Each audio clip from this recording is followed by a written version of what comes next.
আসলে আজকে তো আমাদের এখানে ঠিক এইভাবে অনুষ্ঠান বা আনুষ্ঠানিকতার কোনো বিষয় ছিল না। অ্যাকচুয়ালি মোতালেব সাহেব উনি পুরনো মানুষ, দলের একজন পুরনো নেতাকে আমি একটু দেখতে চেয়েছি, কথা বলতে চেয়েছি। আপনারা নিশ্চয়ই খেয়াল করেছেন, আমি ওনার কাছে একটি কথা বলেছিলাম, জিজ্ঞেস করেছিলাম যে ওনার কি উপদেশ দেশের সকল বিএনপির নেতা কর্মী, শহীদ জিয়া, দেশনেত্রী খালেদা জিয়ার সকল নেতাকর্মীর প্রতি ওনার কি উপদেশ। উনি ওনার অবস্থান থেকে ওনার যতটুকু বক্তব্য উনি উপস্থাপন করেছেন। আহ, একই সাথে আমাদের পিরোজপুর জেলার আহ্বায়ক সাহেব নজরুল সাহেব উনি ওনার বক্তব্যে একটি কথা বলেছেন। উনি আমাকে বলেছেন অনুপ্রেরণা। নজরুল সাহেব, বিষয়টি আমি এভাবে দেখি না। আমি অনেকবার বলেছি, আমরা রাজনীতি করি, রাজনীতিতে অনুপ্রাণিত হই, আমাদের মূল শক্তি রাজনীতিতে এই দেশের জনগণ। কাজে আমাদের অনুপ্রেরণা যদি হয়ে থাকে সেটি হচ্ছে বাংলাদেশের জনগণ হচ্ছে আমাদের অনুপ্রেরণা। কারণ বাংলাদেশের মানুষ যতবার, আমরা যদি রাজনৈতিকভাবে ব্যাপারটাকে দেখি, রাজনৈতিক বিবেচনায় দেখি, অর্থাৎ তাহলে নির্বাচন দেখতে হয়, এবং নির্বাচনে আমরা দেখেছি এদেশের মানুষ যতবার সুযোগ পেয়েছে স্বাধীনভাবে ভোট দেবার, তারা বিএনপির পক্ষেই রায় দিয়েছে। কাজে এটাই প্রমাণ করে যে এই বাংলাদেশের মানুষই হচ্ছে বিএনপির আস্থার প্রতীক বা আহ, পরিপূরক একজন আরেকজনের। এখন বিষয় হচ্ছে যে, যেহেতু আজকে এখানে আমরা অনেকে উপস্থিত আছি, আহ, কয়েকটি কথা আমি আমার অবস্থান থেকে বলতে চাই। আজকে আমরা মোতালেব সাহেবকে দেখছি, উনি একটি হুইল চেয়ারে বসে আছেন। এবং কম বেশি এখানে যারা আপনারা উপস্থিত আছেন, কম বেশি প্রত্যেকের ধারণা আছে, বাই নাও এই অনুষ্ঠানের মাধ্যমে বহু মানুষ এর মধ্যে জেনেছেন যে কিভাবে উনি এরকম ক্ষতির শিকার হলেন। আতাতের আঘাতে উনি এরকম হয়েছেন, রাজনৈতিক প্রতিপক্ষের আঘাতে।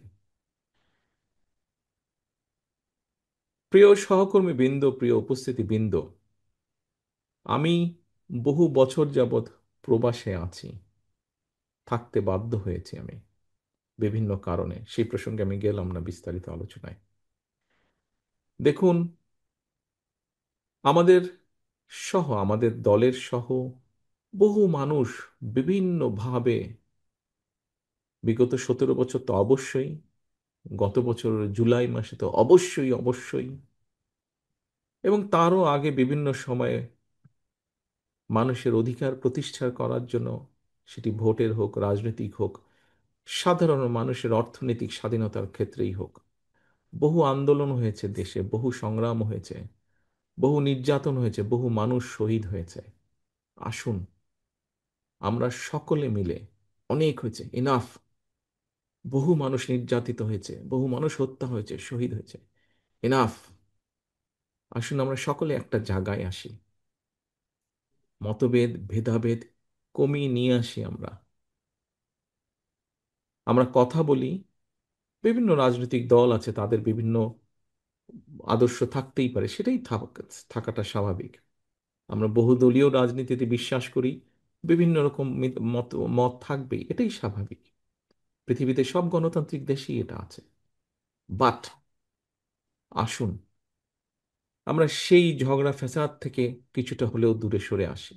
এসে আজকে এখানে মোতালেব সাহেব ওনার সন্তানদের দেখিয়ে যে বলছিলেন যেই কথাটি, এরকম সন্তানের সংখ্যা সারা বাংলাদেশে আরো লক্ষ কোটি আছে। আমরা একটি বলেছি যে আগামী দিনে আমরা চাই মেধার ভিত্তিতে এই জাতিকে গড়ে তুলতে, এই দেশকে গড়ে তুলতে। ঠিক একই স্বাভাবিকভাবে মেধা যেখানে থাকবে, কম্পিটিশন থাকবে। আজকের তরুণ, আগামী দিনের তরুণ, আগামী দিনের ভবিষ্যৎ, তাদের মধ্যে কম্পিটিশন থাকবে। মেধা এক একজনের এক এক রকম হয়। সবাইকে যেমন এক জায়গায় আমরা দিতে পারবো না, মেধার রেসে যে এগিয়ে থাকবে সেই সেখানে যাবে।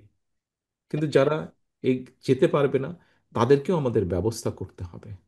আমরা সে লক্ষ্যেই আগামী দিনে বাংলাদেশের লক্ষ কোটি তরুণ যারা আছে, নারী পুরুষ যারা আছে, প্রত্যেকে যাতে মিনিমাম ভাবে বেঁচে থাকার যুদ্ধে টিকে থাকতে পারে, সেইভাবে আমরা পরিকল্পনাগুলো গ্রহণ করছি।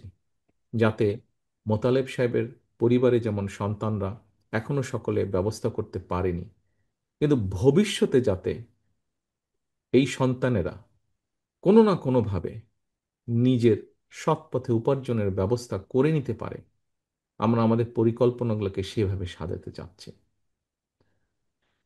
একজন রাজনৈতিক কর্মী হিসাবে আমি যেরকম আমার দলের পরিকল্পনা তৈরি করছি কিভাবে আগামী দিনের তরুণ প্রজন্মকে বিভিন্নভাবে কর্মসংস্থানের ব্যবস্থা করব, আমি যেমন আমার দলের রাজনৈতিক কর্মী হিসাবে পরিকল্পনা করছি, তৈরি করছি কিভাবে আগামী দিনে, একটু আগে রিজভী ভাই যেটা বললেন, লক্ষ লক্ষ মানুষ এই দেশের হাসপাতালের মেঝেতে শুয়ে থাকে, যাতে এটিকে ধীরে ধীরে এই চিত্রের পরিবর্তন করা যায়, মানুষের কাছে যাতে মিনিমাম হলো একটু ভালো চিকিৎসা ব্যবস্থা পৌঁছে দেওয়া যায়, সেই পরিকল্পনা গ্রহণ করছে। বাংলাদেশ কৃষি নির্ভর দেশ, লক্ষ কোটি কৃষক বিভিন্ন সময় বিভিন্ন প্রাকৃতিক দুর্যোগ সহ বিভিন্ন সমস্যার ভিতর দিয়ে তাদেরকে যেতে হয়, তারপরেও তারা হাল ছেড়ে দেননি। তারা মাঠে আছেন, কৃষিকাজ করছে বলেনি বাংলাদেশের 20 কোটি মানুষ খেয়ে পড়ে বেঁচে আছে। এই কৃষকদের পাশে কিভাবে দাঁড়ানো যায়, বাংলাদেশের গ্রামে গঞ্জে লক্ষ কোটি মা বোনেরা, তাদেরকে কিভাবে আরেকটু স্বাবলম্বী করে গড়ে তোলা যায়, তাদেরকে কিভাবে আরেকটু অর্থনৈতিকভাবে শিক্ষার আলোকে গড়ে তোলা যায়, সেই পরিকল্পনা আমরা গ্রহণ করছি। প্রিয় সহকর্মীবৃন্দ, প্রিয় উপস্থিতিবৃন্দ, আসুন, অনেক হয়েছে আন্দোলন, অনেক হয়েছে স্লোগান, অনেক হয়েছে মিছিল, অনেক হয়েছে মিটিং। এবার আসুন আমরা কম্পিটিশন করি দেশের মানুষের যে মৌলিক সমস্যাগুলো আছে, যা প্রতিদিন আমাকে আপনাকে প্রত্যেকটা মানুষকে যা ছুঁয়ে যায় জীবন যুদ্ধে বেঁচে থাকার জন্য, সেই সমস্যাগুলো কতটুকু একটু একটু করে কতটুকু আমরা কমিয়ে আনতে পারি, একটু একটু করে কতটুকু আমরা মানুষকে স্বস্তি দিতে পারি। আসুন আমরা কম্পিটিশন করি সেই পরিকল্পনাগুলো গ্রহণ করার জন্য। এবং শুধু গ্রহণ না, দেশের জনগণ যাদেরকে সুযোগ দিবে তারা যেন একটু একটু করে সেই পরিকল্পনাগুলো বাস্তবায়িত করতে পারে।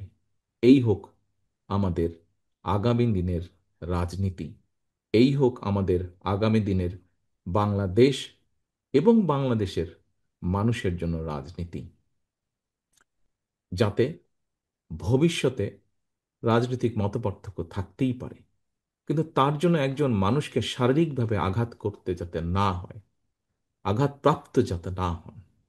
এটাই হোক আমাদের বাংলাদেশের আগামী দিনের রাজনীতি। প্রিয় উপস্থিতিবৃন্দ, প্রিয় সাংবাদিক ভাইরা,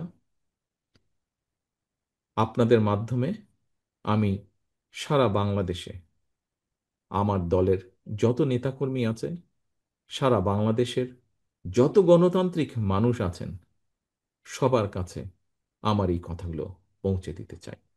পরিশেষে আমি আল্লাহর দরবারে দোয়া করি আপনারা সকলে ভালো থাকুন। মোতালে সাহেব, আপনাকে আল্লাহ যতটুকু সম্ভব সুস্থতা দান করুন, এবং আসুন আগামী দিনে আমরা বাংলাদেশের মানুষের, যেহেতু এখানে আমরা প্রায় প্রত্যেকটা মানুষ বাংলাদেশ জাতীয়তাবাদী দলের রাজনীতির সাথে জড়িত, প্রতিটা মানুষ আমরা যাতে নিজেদেরকে বাংলাদেশের মানুষের কল্যাণে, দেশের ভালোর জন্য নিয়োজিত করতে পারি, আল্লাহর কাছে সেই রহমত চেয়ে আমার বক্তব্য শেষ করছি। আল্লাহ হাফেজ। বাংলাদেশ জিন্দাবাদ। বাংলাদেশ জাতীয়তাবাদী দল জিন্দাবাদ।